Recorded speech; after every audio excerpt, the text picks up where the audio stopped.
Daily Devotion with Pastor Balla for December 1st, 2020 from Luke chapter 1, 9-month silence.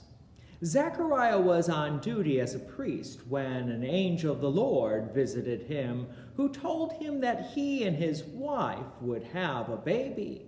Being over and struggling with infertility, Zechariah didn't quite believe the angel's announcement.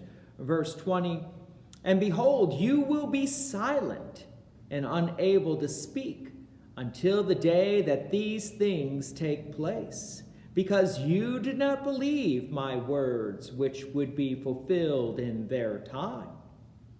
Now Zechariah would be unable to speak for 9 months. Many people often ask why.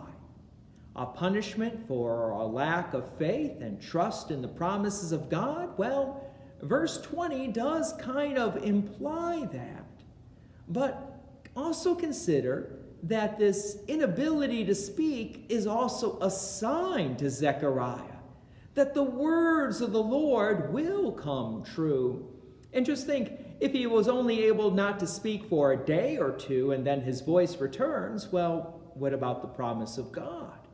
So the fact that his voice wasn't returning meant that God was keeping his promises.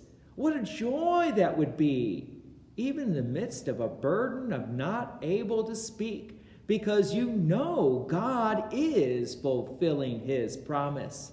Now there's also another point.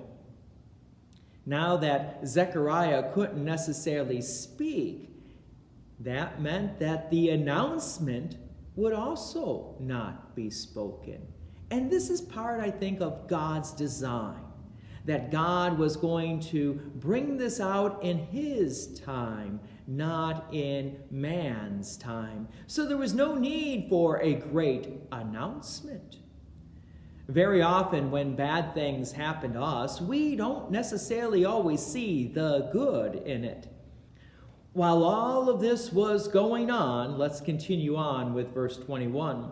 "And the people were waiting for Zechariah, and they were wondering at his delay in the temple." Verse 22, "And when he came out, he was unable to speak to them.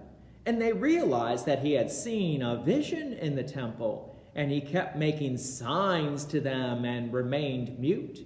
And when his time of service was ended, he went home." So the news and the announcement of this child was hidden, for Zechariah couldn't really tell anyone. Elizabeth, his wife, also shared in this hiddenness, so to speak. Verse 24, "After these days his wife Elizabeth conceived, and for 5 months she kept herself hidden, saying, 'Thus the Lord has done for me in the days when he looked on me to take away my approach among people.'" Elizabeth's words were very similar to Rachel's words at the birth of Joseph. Genesis chapter 30, verse 23, "She conceived and bore a son and said, 'God has taken away my reproach.'" You would think that Elizabeth especially would want to be vocal now that the reproach of the Lord was taken away, since she also shared in the burden of this infertility. Here was her opportunity to be vindicated in the community, but she kept herself hidden, as her husband was mute.